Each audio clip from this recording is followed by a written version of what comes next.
Second Pada, in the intermediate sphere the creation, for says, so far it has been shown that the soul in the waking state suffers affliction since, in accordance with its deeds, it goes, returns, is born, and so on. Next an inquiry is instituted into its condition in the state of dream. With reference to the state of dreaming, Scripture says, there are no chariots in that state, no horses, no roads. Then he creates chariots, horses and roads. There are no blessings, no happiness, no joys. Then he himself creates blessings, happiness, joys, and so on. For he is the creator. A doubt here arises whether this creation of chariots and the rest is accomplished by the individual soul, or by the Lord. The creation in the intermediate state is due to the individual soul only. The intermediate state means the sphere of dreams. In agreement with the passage, there is a third intermediate state, the place of dreams, and that creation is affected by the soul only. For what is referred to in the passages he creates, for he is the maker, is none other but the dreaming soul, and some the shaper, and sons, and so on. And the followers of one Sakha state in their text that the dreaming soul is the shaper of its desires, he, the person who is awake in those who sleep, shaping one desired thing after the other. The term karma denotes not mere desires, but such things as sons and the like, which are objects of desire. For sons and so on are introduced as karmas in previous passages. Ask for all karmas according to our wish, choose sons and grandsons living 100 years. The individual soul thus creates chariots, and so on, in its dreams. That the soul has the power of realizing all its wishes is known from the declaration of Prajapati. It is therefore able to create, even in the absence of special instruments. This view is set aside by the next sutra, but it is mere maya, on account of the true nature not being fully manifested. The things appearing in dreams, chariots, lotus tanks, and so on, are absolute maya, things created by the Supreme Person. For the term Maya denotes wonderful things, as appears from passages such as she was born in the race of Ganaka, appearing like the wonderful power of the Divine Being in bodily shape. The sense of the passage there are no chariots, then is, there are no chariots and horses to be perceived by any other person but the dreaming one, and then he creates chariots, i.e. the Supreme Person creates things to be perceived by the dreamer and persisting for a certain time only. Those things therefore are of a wonderful nature, and the creation of such wonderful things is possible for the Supreme Person who can immediately realize all his wishes, but not for the individual soul. The latter also, indeed, fundamentally possesses that power. But as in the samsara state the true nature of the soul is not fully manifested, it is then incapable of accomplishing such wonderful creations.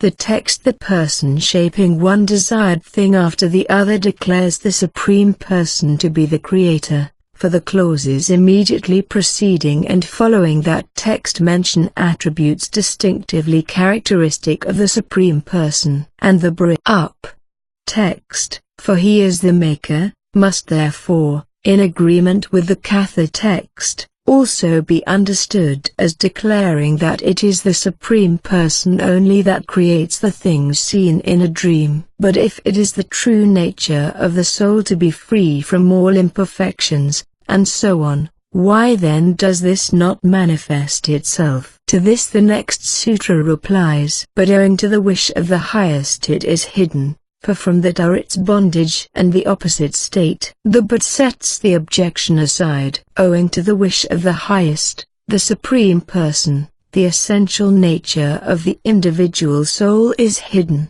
The Supreme Person hides the true, essentially blessed, nature of the soul which is in a state of sin owing to the endless chain of karma. For this reason we find it stated in Scripture that the bondage and release of the soul result from the wish of the Supreme Person only when he finds freedom from fear and rest in that invisible, incorporeal, undefined, unsupported, then he has gone to fearlessness apostrophe, for he alone causes blessedness. From fear of it the wind blows, or that also from connection with the body. The obscuration of the soul's true nature results either from the soul's connection with the body or from its connection with the power of matter in a subtle state. As long as the creation lasts, the soul is obscured by its connection with matter in the form of a body. At the time of a pralaya, on the other hand,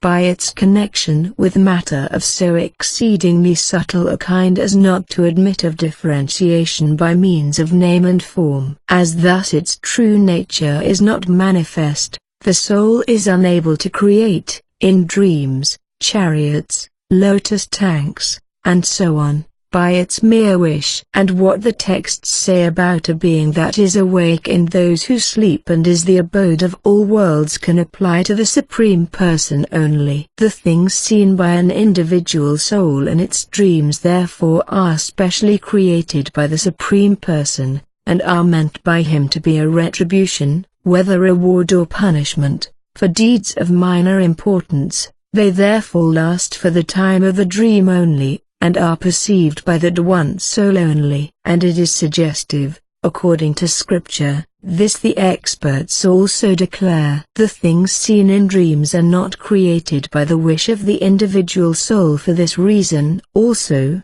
that according to Scripture dreams are prophetic of future good or ill fortune. When a man engaged in some work undertaken for some special wish sees a woman in his dream, he may infer success from his dream vision. Those also who understand the science of dreams teach that dreams foreshadow good and evil fortune. But that which depends on one's own wish can have no prophetic quality, and as ill fortune is not desired, the dreamer would create for himself only such visions as would indicate good fortune. Hence the creation which takes place in dreams can be the Lord's work only. Here terminates the adhikārana of the intermediate state. The absence of that takes place in the nadas and in the self, according to scriptural statement. Next, the state of deep dreamless sleep is inquired into. Scripture says, when a man is asleep, reposing and at perfect rest, so that he sees no dream, then he lies asleep in those nadas. When he is in profound sleep and is conscious of nothing, there are 72,000 veins called hita, which from the heart spread through the pericardium. Through them he moves forth and rests in the pericardium. When a man sleeps here, he becomes united with the true. These texts declare the veins, the pericardium, and Brahman to be the place of deep sleep, and hence there is a doubt whether each of them in turns, or all of them together, are that place. There is an option between them, since they are not in mutual dependence, and since the sleeping soul cannot at the same time be in several places. To this the sutra replies, the absence of dreams. Deep sleep takes place in the veins, in the pericardium, and in the highest self together, since these three are declared by Scripture. When different alternatives may be combined, on the ground of there being different effects in each case, it is improper to assume an option which implies sublation of some of the alternatives. And in the present case such combination is possible. The veins and the pericardium holding the position of a mansion, as it were, and a couch within the mansion, while Brahman is the pillow, as it were. Thus Brahman alone is the immediate resting place of the sleeping soul. Hence the awaking from that. Since Brahman alone directly is the place of deep sleep, Scripture is able to declare that the souls awake from that. Brahman. Compare having come back from the true. They do not know that they come from the true, and other texts. Here terminates the adhikarana of the absence of that. But the same, on account of work, remembrance, text, and injunction, does the same person who had gone to sleep rise again at the time of waking, or a different one? Since the soul in deep sleep frees itself from all limiting adjuncts, unites itself with Brahman, and thus being in no way different from the released soul, is no longer in any way connected with its previous body,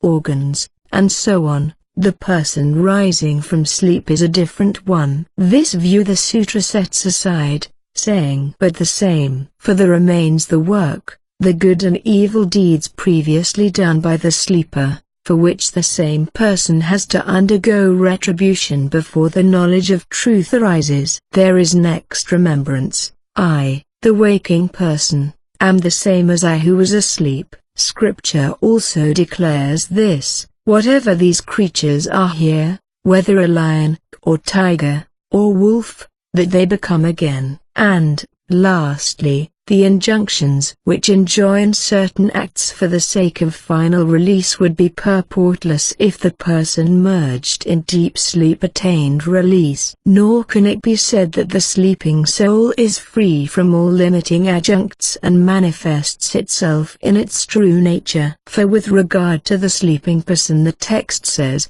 in truth he thus does not know himself that he is I, nor does he know anything that exists. He has gone to utter annihilation. I see no good in this, while, on the other hand, the texts, having approached the highest light he manifests himself in his true nature, he moves about the laughing, playing, delighting himself, he becomes a self-ruler, he moves about in all the worlds according to his wish, the seeing one sees everything, and attains everything everywhere, declare that the released soul is all-knowing, and so on. What is true about the sleeping person is that he is still comprised within the samsara, but for the time having put off all instruments of knowledge and action and become incapable of knowledge and enjoyment, repairs to the place of utter rest, the highest self, and having the refreshed himself, again rises to new enjoyment of action. Here terminates the adhikarana of work,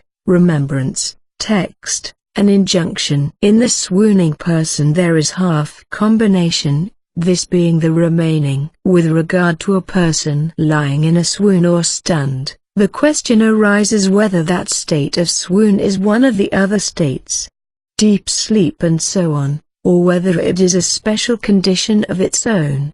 The former alternative must be accepted, for the term swoon may be explained as denoting either deep sleep or some other acknowledged state, and there is no authority for assuming an altogether different new state. This view the sutra sets aside. The condition of a swooning person consists in reaching half of what leads to death. For this is the only hypothesis remaining. A swoon cannot be either dreaming or being awake, for in a swoon there is no consciousness, and as it is different in character as well as in the occasions giving rise to it from deep sleep and death, it cannot be either of those two states, for there are special circumstances occasioning a swoon, such as a blow on the head. The only possible alternative then is to view a swoon as a state in which there is made a halfway approach to death, for while death consists in the complete cessation of the soul's connection with the body or organs of any kind, a swoon consists in the soul's remaining connected with the subtle body and organs only. Here terminates the adhikarana of the swooning person, not on account of place even of the highest, for everywhere as having twofold characteristics. The different states of the individual soul have been discussed, to the end that an insight into their imperfections may give rise to indifference towards all worldly enjoyments. Next now, in order to give rise to the desire of attaining to Brahman, The sutras proceed to expound how Brahman's nature is raised above all imperfections and constituted by mere blessed qualities. The following point requires to be considered first. Do those imperfections which cling to the individual soul and consequence of its different states, the waking state, dreams, deep sleep, swoon, departure from the body, affect also the highest Brahman which as its inner ruler abides within the soul in those different states, or not? They do affect it, since Brahman abides within the bodies which are in those different states. But sutras have already declared that the highest Brahman, because not subject to the influence of karman, is free from all imperfections. How then can imperfections cling to it? For the reason that it is connected with this or that place, in the following way. As was shown, works give rise to imperfection and suffering insofar as they cause the connection of the soul with the body. The efficient cause therein is the imperfection inherent in the connection with the body, for otherwise the works themselves would directly give rise to pain. And what then would be the use of the connection with a body? Hence, even in the case of a being not subject to karman, its connection with various unholy bodies will cause imperfection and suffering. And even when such a being voluntarily enters into such bodies in order to rule them, connection with imperfections is unavoidable, no less than to be immersed in blood and purulent matter, even if done voluntarily, will make a man unclean. Although therefore Brahman is the sole cause of the world and a treasure house of all blessed qualities, yet it is affected by the imperfections springing therefrom that, as declared by Scripture, it abides within matter, bodies, and their parts, and thus is connected with them. Of this prima facie view the sutra disposes by saying, not even from place, such as earth, soul, is there possible for the highest self a shadow even of imperfection, since everywhere in Scripture as well as Smriti Brahman is described as having characteristics of a double kind, on the one hand freedom from all imperfections, and on the other possession of all blessed qualities. For Scripture says that the Supreme Person is free from evil, free from old age, free from death, free from grief, free from hunger and thirst, that all his wishes realize themselves, that all its purposes realize themselves, and Smriti says, he comprises within himself all blessed qualities, by a particle of his power the whole mass of beings is supported. In him there are combined energy, strength, might, wisdom, valor, and all other noble qualities. He is the highest of the high, no pain or other imperfections affect him, the Lord of all, high or low. From all evil he is free, he whose name is Vishnu, the highest abode. These and other passages teach that Brahman possesses the double characteristics stated above. Should it be said on account of difference? Not so. Because with reference to each the text says what is not that. But, an objection is raised, we observe, that the individual soul also, although in reality possessing the same twofold attributes, freedom from all evil and so on, as we learn from the teaching of Bragapati, yet is affected with imperfections owing to the fact that it is connected with bodies, divine, human, and so on, and thus undergoes a variety of conditions. Analogously we cannot avoid the conclusion that the inner ruler also, although in reality possessing those same twofold attributes, is also affected by imperfection, because through its connection with those different bodies it likewise undergoes a variety of conditions. This objection the sutra sets aside in the words, not so. Because with reference to each the text says what is not that, what is contrary. For where the text says that the inner ruler dwells within the earth, within the soul, within the eye, and so on, it concludes each clause by saying, that is thyself. The inner ruler, the immortal one, declares the inner ruler to be immortal, and thus denies of him any imperfections due to his connection with the bodies which he voluntarily enters in order to rule them.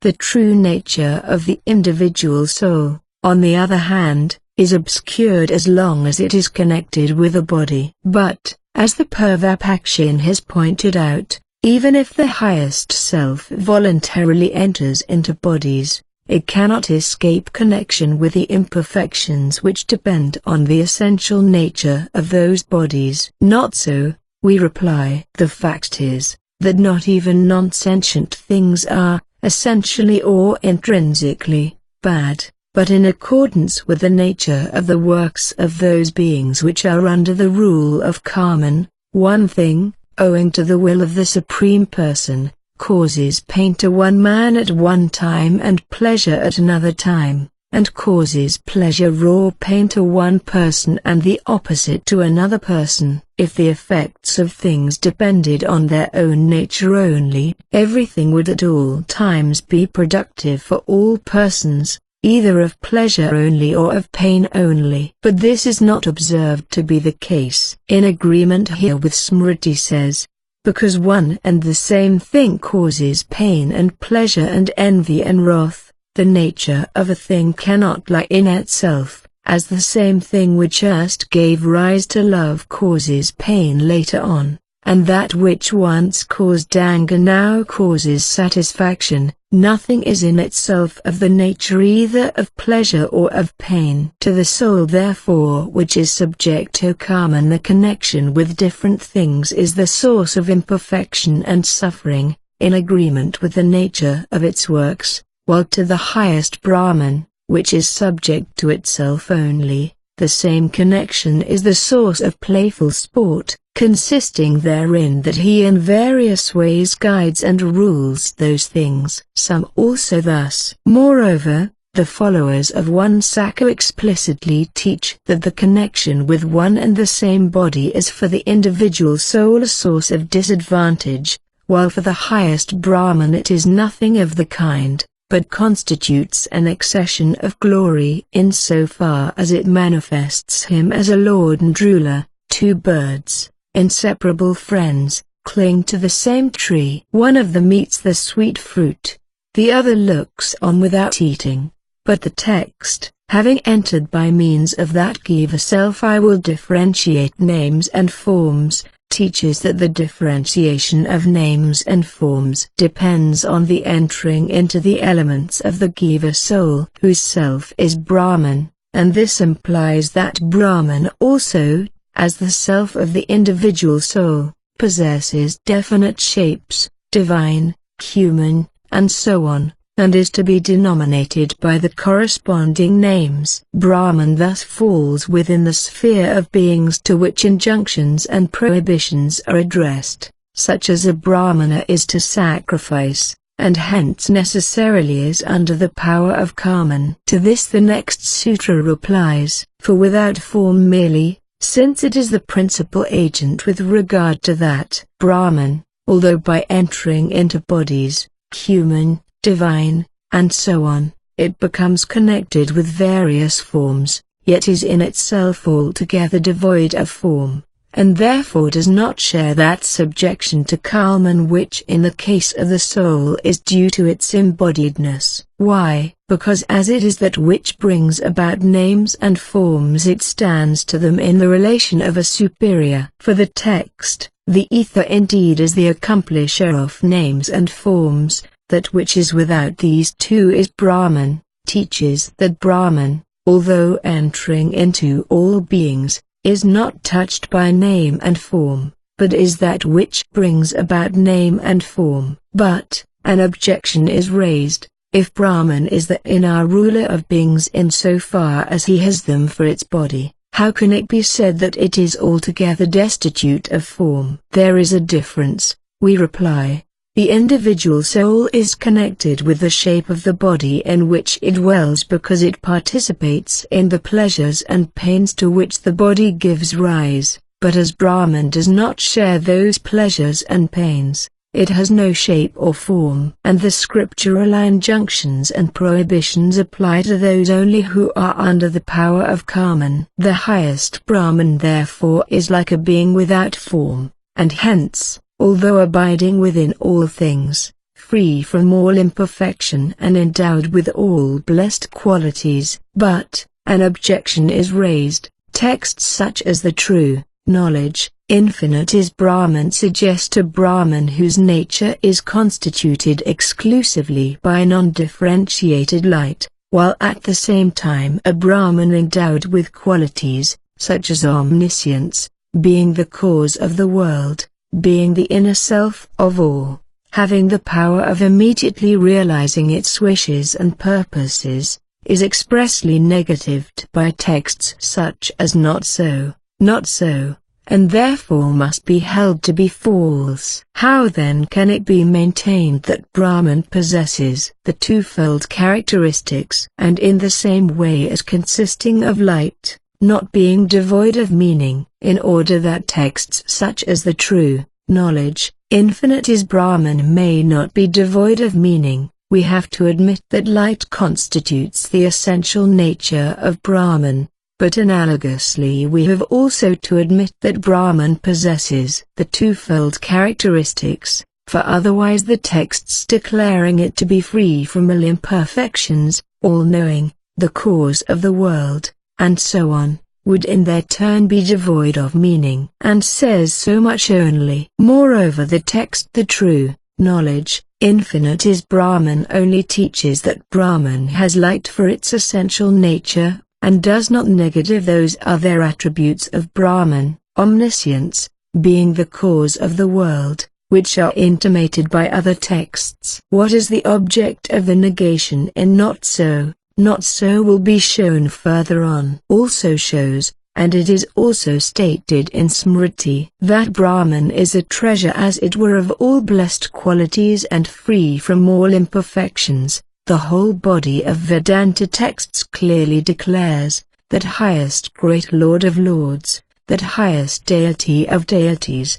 He is the cause, the Lord of the Lords of the organs, and there is of him neither parent nor lord apostrophe. There is no effect and no cause known of him. No one is seen like unto him or higher. His high power is revealed as manifold, as essential action of knowledge and strength. He who is all-knowing, whose brooding consists of knowledge, from fear of him the wind blows, from fear of him the sun moves, that is one bliss of Brahman, that from which all speech with the mind turns away, not having reached it. Knowing the bliss of that Brahman man fears nothing. He who is without parts, without action, tranquil, without fault, without taint and smriti, he who knows me to be unborn and without a beginning, the Supreme Lord of the worlds, pervading this entire universe, by one part of mine I do abide, with me as supervisor Prakriti brings forth the universe of the movable and the immovable. And for this reason the world does ever move round, but another is the Supreme Person, who is called the Supreme Spirit, who pervading the three worlds supports them, the Eternal Lord, the all-working, all-powerful One, rich in knowledge and strength, who becomes neither less nor more, who is self-dependent, without beginning, master of all, who knows neither weariness nor exhaustion, nor fear, wrath and desire, the blameless one, raised above all, without support, imperishable. As thus Brahman in whatever place it may abide has the twofold characteristics, the imperfections dependent on those places do not touch it. For this very reason comparisons, such as reflected images of the sun and the like, because Brahman, although abiding in manifold places, ever possesses the twofold characteristics, and hence does not share the imperfections due to those places. Scriptural texts illustrate its purity in the midst of inferior surroundings by comparing it to the sun reflected in water, mirrors, and the like. Compare as the one ether is rendered manifold by jas and the like, or as the one sun becomes manifold in several sheets of water, thus the one self is rendered manifold by abiding in many places. For the self of all beings, although one, abides in each separate being and is thus seen as one and many at the same time, as the moon reflected in water.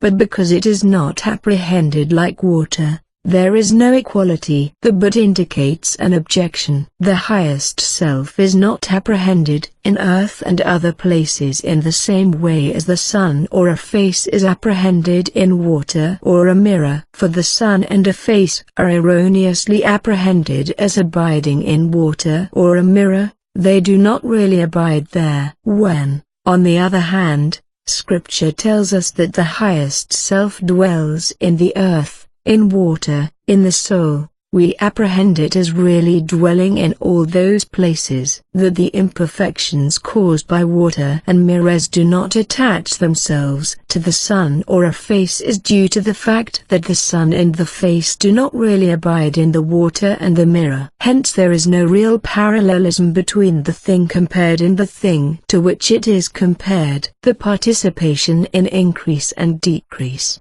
due to its abiding within, on account of the appropriateness of both, and because thus it is seen, the comparison of the highest self to the reflected sun and the rest is meant only to deny of the self that it participates in the imperfections, such as increase, decrease, and the like, which attach to the earth and the other beings within which the self abides. How do we know this? From the circumstance that on this supposition both comparisons are appropriate. In the scriptural text quoted above, Brahman is compared to ether, which although one becomes manifold through the things, jars and so on, within it, and to the sun, which is multiplied by the sheets of water in which he is reflected. Now the employment of these comparisons, with ether which really does abide within the jars and so on, and with the sun which in reality does not abide in the water,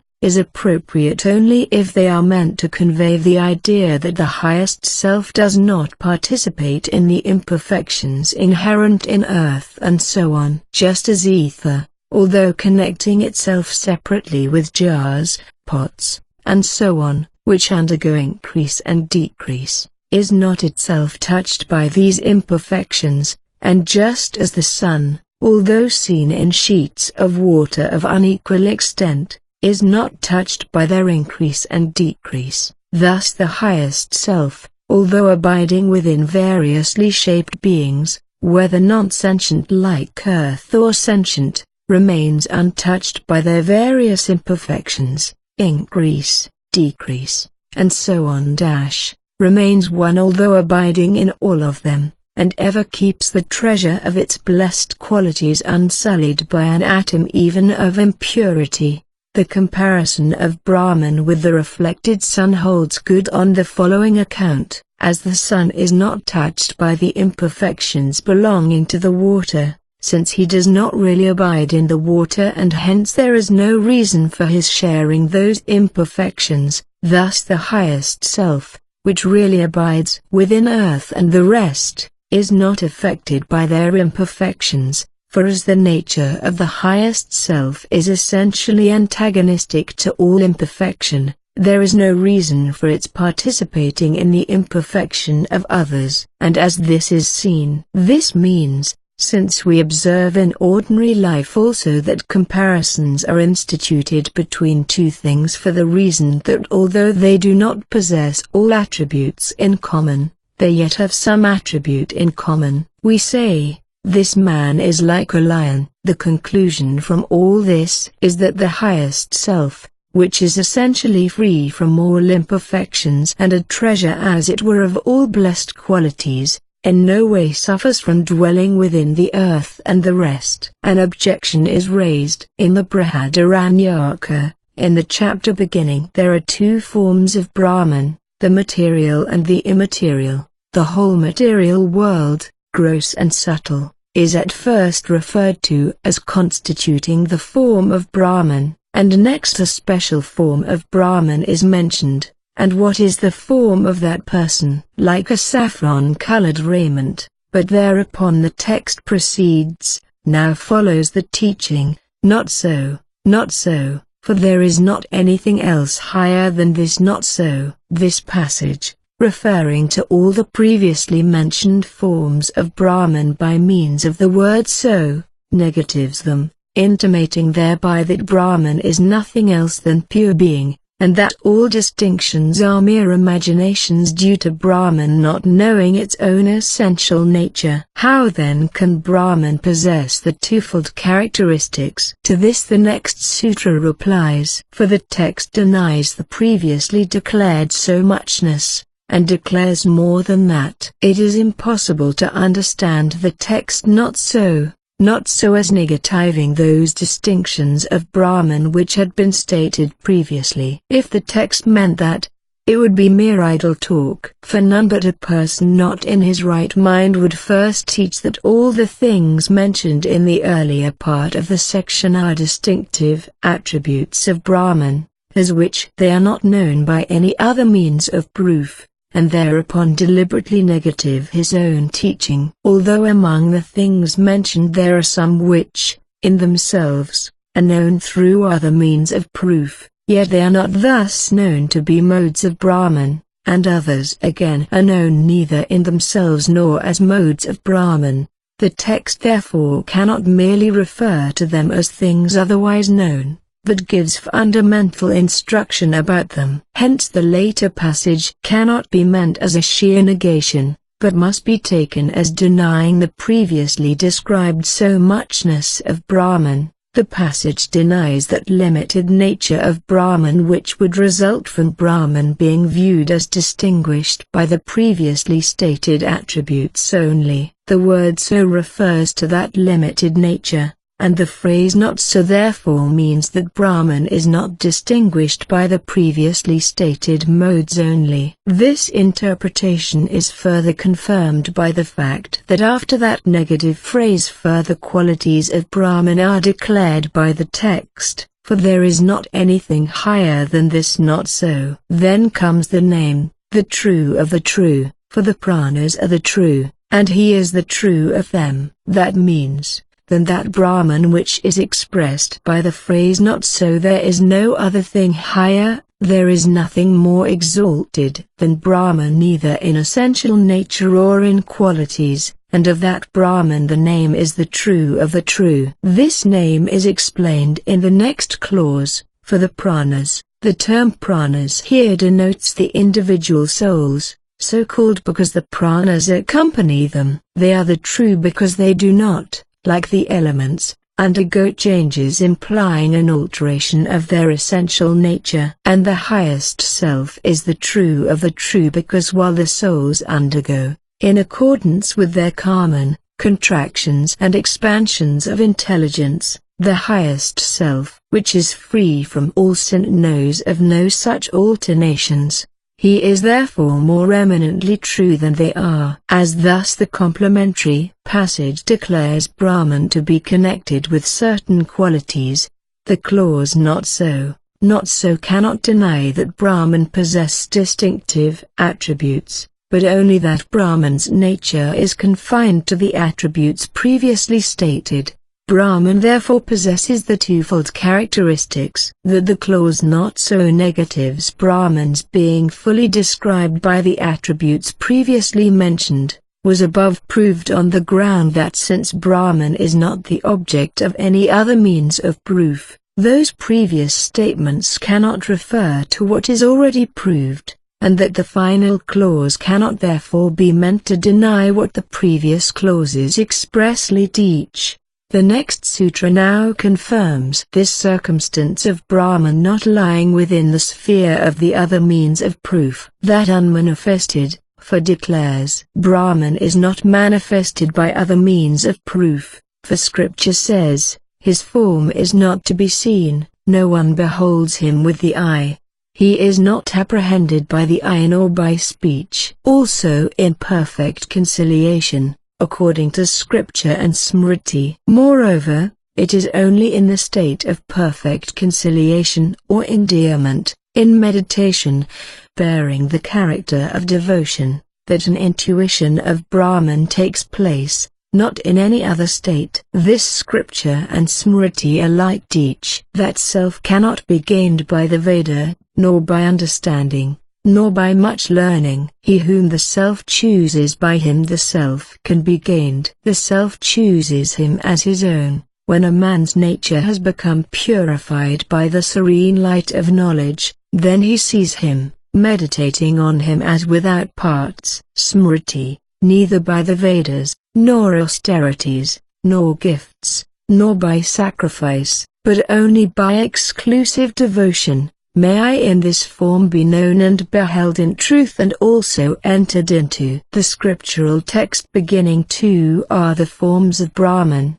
which declares the nature of Brahman for the purposes of devout meditation, cannot therefore refer to Brahmans being characterized by 2 forms, a material and an immaterial, as something already known, for apart from scripture nothing is known about Brahman, and there is non-difference, as in the case of light, and the light intuited as constituting Brahman's essential nature by repetition of the practice. That the clause not so negatives not Brahmans possessing 2 forms, a material and an immaterial one, but only Brahman's nature being restricted to those determinations. Follows therefrom also that in the vision of Vamadeva and others who had attained to intuition into Brahman's nature, the fact of Brahman having all material and immaterial beings for its attributes is apprehended in non-difference,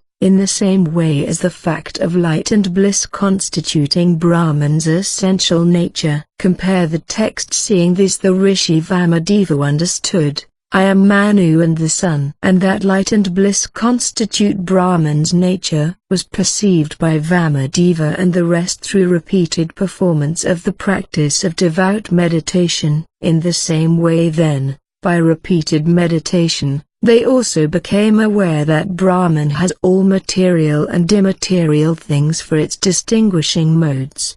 The next sutra sums up the proof of Brahmans possessing twofold characteristics. Hence by what is infinite, for thus the characteristics, by the arguments stated it is proved that Brahman is distinguished by the infinite multitude of blessed qualities, and this being so, it follows that Brahman possesses the twofold characteristics. Here terminates the adhikārana of that which has twofold characteristics. But on account of twofold designation, as the snake and its coils, it has been shown in the preceding adhikārana that the entire non-sentient universe is the outward form of Brahman. For the purpose of proving Brahman's freedom from all imperfection, an inquiry is now begun into the particular mode in which the world may be conceived to constitute the form of Brahman. Is the relation of the two like that of the snake and its coils, or like that of light and the luminous body, both of which fall under the same genus, or like that of the individual soul and Brahman, the soul being a distinguishing attribute and for that reason a part of Brahman? On the assumption of this last alternative, which is about to be established here, it has been already shown under 2 preceding sutras, that from Brahman, as distinguished by sentient and non-sentient beings in their subtle form, there originates Brahman as distinguished by all those beings in their gross form. Which then of the alternatives stated above is the true one? The material world is related to Brahman as the coils to the snake, on account of twofold designation. For some texts declare the identity of the two. Brahman only is all this, the self only is all this. Other texts again refer to the difference of the two. Having entered into these 3 deities with this Giva self, let me differentiate names and forms. We therefore consider all that non-sentient things to be special forms or arrangements of Brahman, as the coils are of a coiled-up snake or a coiled-up rope, or else like light and its abode, both being fire. The or sets aside the other two alternatives. If Brahman itself only appeared in the form of non-sentient things, as the snake itself only constitutes the coils, both sets of texts, those which declare difference as well as those which declare the unchangeableness of Brahman, would be contrary to sense. We therefore, adopting the second alternative, hold that the case under discussion is analogous to that of light and that in which it abides,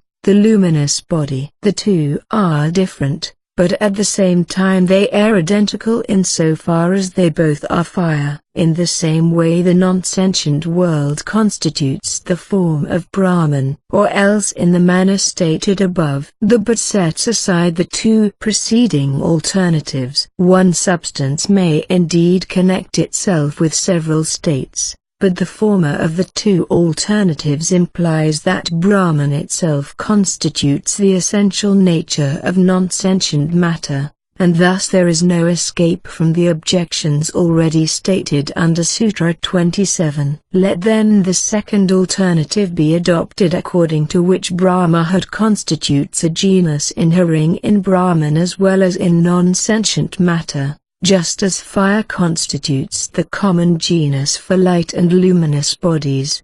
But on this view Brahman becomes a mere abstract generic character inhering in the Lord, sentient souls and non-sentient matter, just as the generic character of horses inheres in concrete individual horses, and this contradicts all the teaching of Shruti and Smriti. We therefore hold that non-sentient matter stands to Brahman in the same relation as the one previously proved for the individual soul in Sutra 2, that it is an attribute incapable of being realized apart from Brahman and hence is a part of the latter. The texts referring to the two as non-different may thus be taken in their primary sense, for the part is only a limited place of that of which it is a part. And the texts referring to the two as different may also be taken in their primary sense, for the distinguishing attribute and that to which the attribute belongs are essentially different. Thus Brahman's freedom from all imperfection is preserved. Luster is an attribute not to be realized apart from the gem,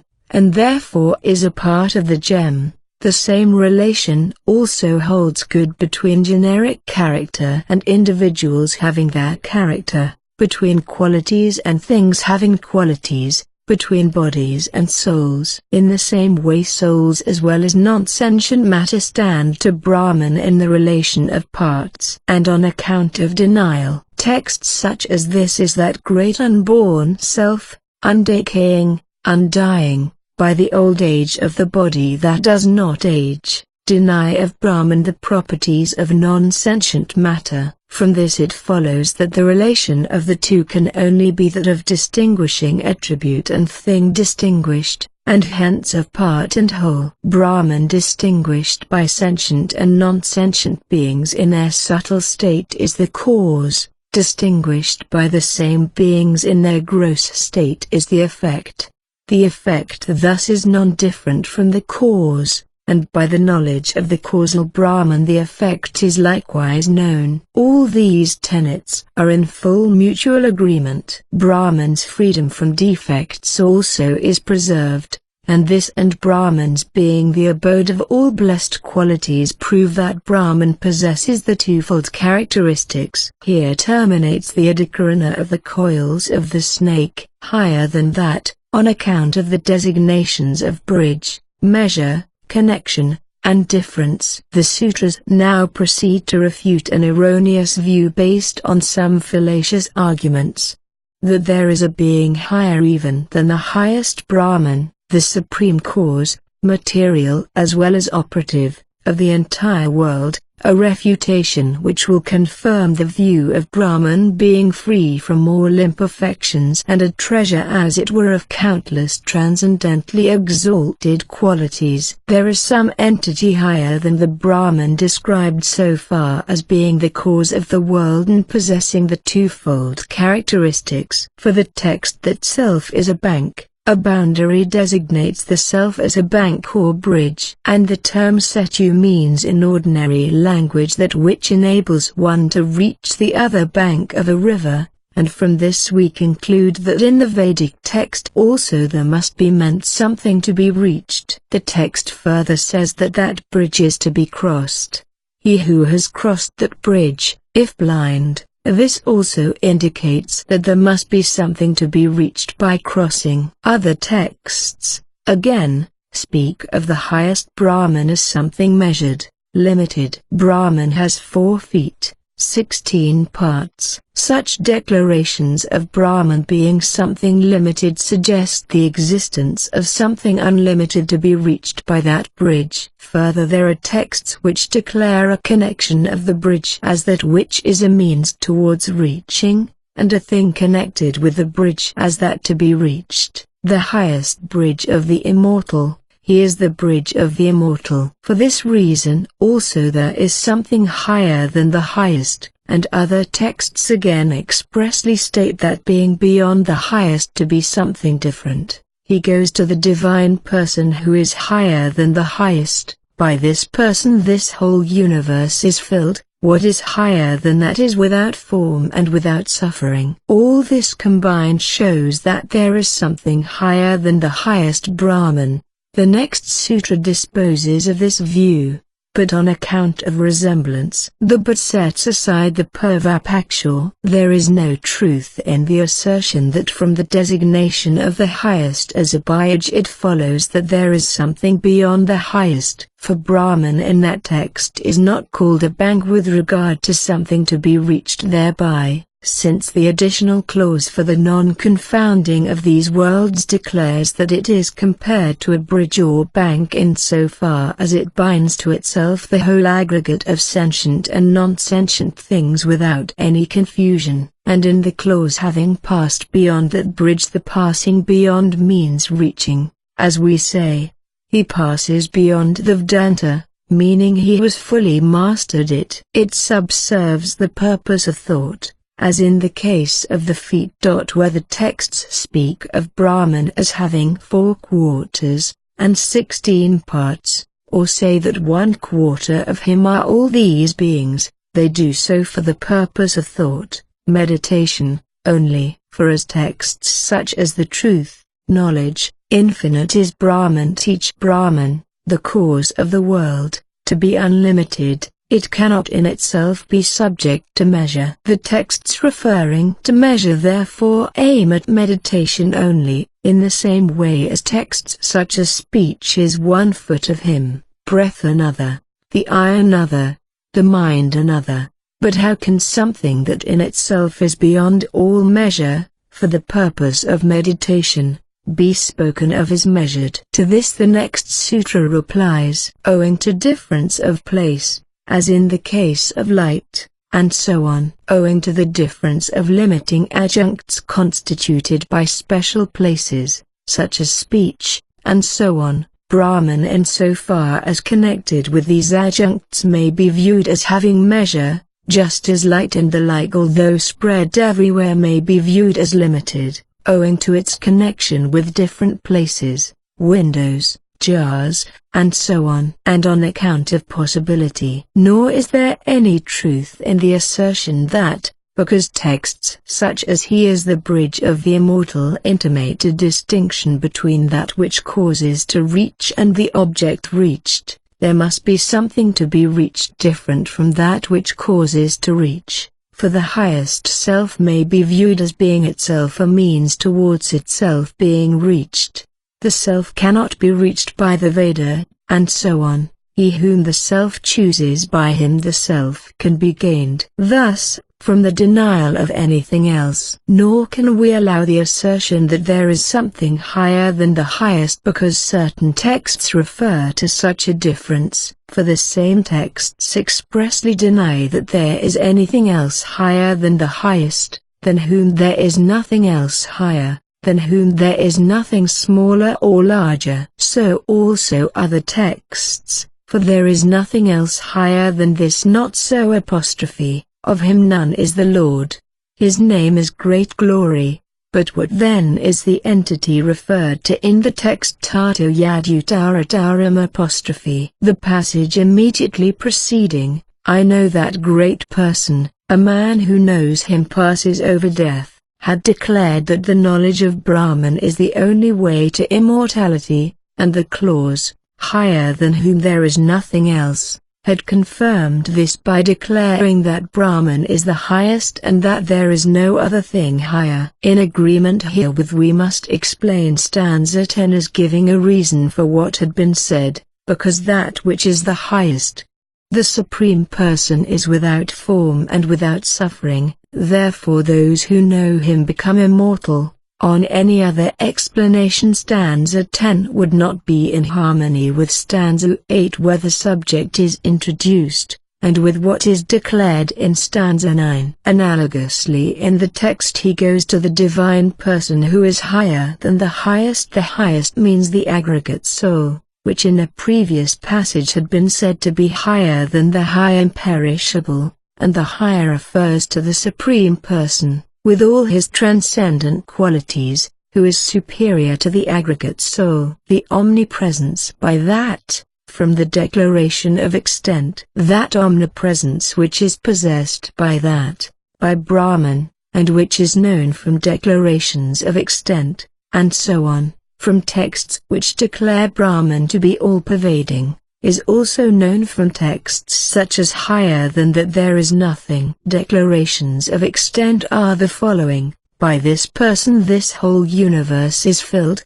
whatever is seen or heard in this world, is pervaded inside and outside by Narayana, the eternal, pervading, omnipresent, which the wise consider as the source of all beings. The and the rest in the Sutra comprises passages such as Brahman indeed is all this, the Self indeed is all this, and the like. The conclusion is that the highest Brahman is absolutely supreme. Here terminates the adhikārana of the highest. From thence the reward, on account of possibility. It has been shown, for the purpose of giving rise to a desire for devout meditation, that the soul in all its states is imperfect, while the Supreme Person to be reached by it is free from imperfections, the owner of blessed qualities and higher than everything else. Being about to investigate the nature of meditation, the Sutrakara now declares that the meditating devotee receives the reward of meditation,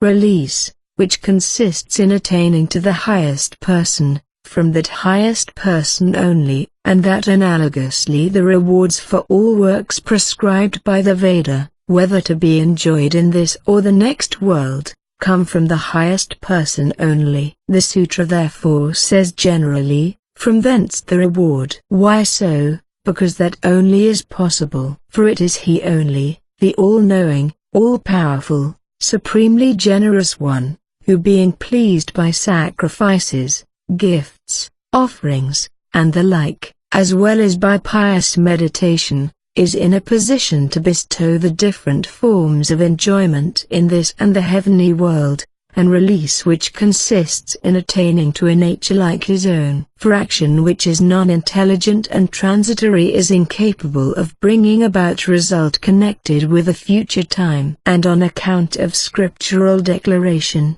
that he bestows all rewards, whether in the form of enjoyment or release, Scripture also declares this indeed is the great, the unborn self, the eater of food, the giver of wealth, and for he alone causes delight. Next a prima facie view is stated. For the same reasons game any religious action. For the same reasons, possibility and scriptural declaration, the teacher Gaimani thinks that religious works, sacrifices, gifts, offerings, and meditation, of themselves bring about their rewards. For we observe that in ordinary life actions such as plowing and the like, and charitable gifts and so on, bring about their own reward, directly or indirectly. And although Vedic works do not bring about their rewards immediately, they may do so mediately, by means of the so-called apurva. This follows also from the form of the Vedic injunctions,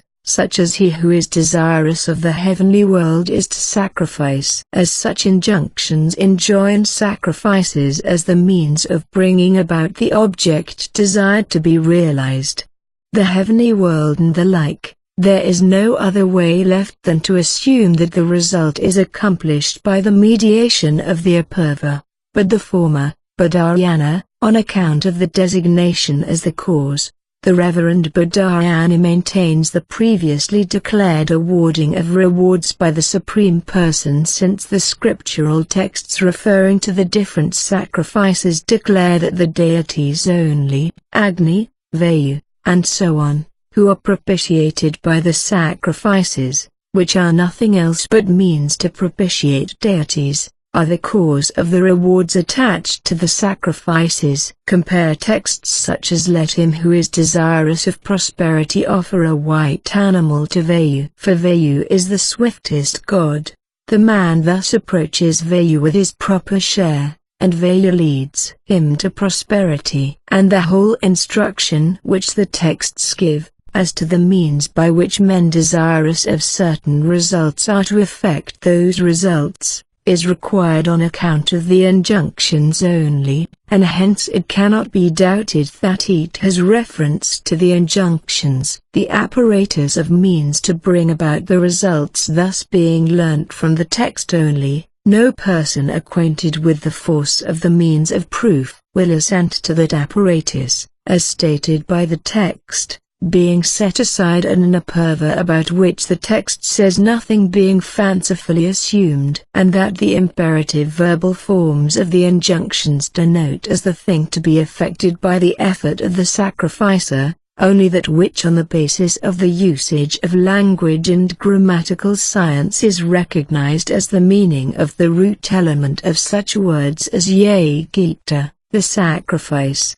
which consists in the propitiation of a divine being, and not some additional supersensuous thing such as the apurva. We have already proved above. Texts such as Vayu is the swiftest god teach that Vayu and other deities are the bestowers of rewards, and that it is fundamentally the highest self, as constituting the inner self of Vayu and other deities, which is pleased by offerings, and bestows rewards for them, is declared by texts such as offerings and pious works. All this he bears who is the knave of the universe. He is Agni and Vayu. He is sun and moon. Similarly in the Antaryam Brahmana, he who dwells in Vayu, of whom Vayu is the body, he who dwells in Agni. Smriti expresses itself similarly. Whatsoever devotee wishes to worship with faith whatsoever divine form, of him do I make that faith unshakable. Endued with such faith he endeavors to propitiate him and obtains from him his desires, those indeed being ordained by me, for I am the enjoyer and the Lord of all sacrifices, where Lord means him who bestows the reward for the sacrifices. To the gods go the worshippers of the gods, and those devoted to me go to me. In ordinary life men, by agriculture and the like, acquire wealth in various forms, and by means of this propitiate their king, either directly or through his officials and servants, and the king thereupon is seen to reward them in a manner corresponding to the measure of their services and presents. The Vedanta texts, on the other hand, give instruction on a subject which transcends the sphere of all the other means of knowledge. The highest person who is free from all shadow even of imperfection, and a treasure house as it were of all exalted qualities in their highest state of perfection, on sacrifices, gifts, oblations, which are helpful towards the propitiation of that person, on praise, worship, and meditation, which directly propitiate him, and on the rewards which he, thus propitiated, bestows. Temporal happiness and final release. Here terminates the adhikarana of reward.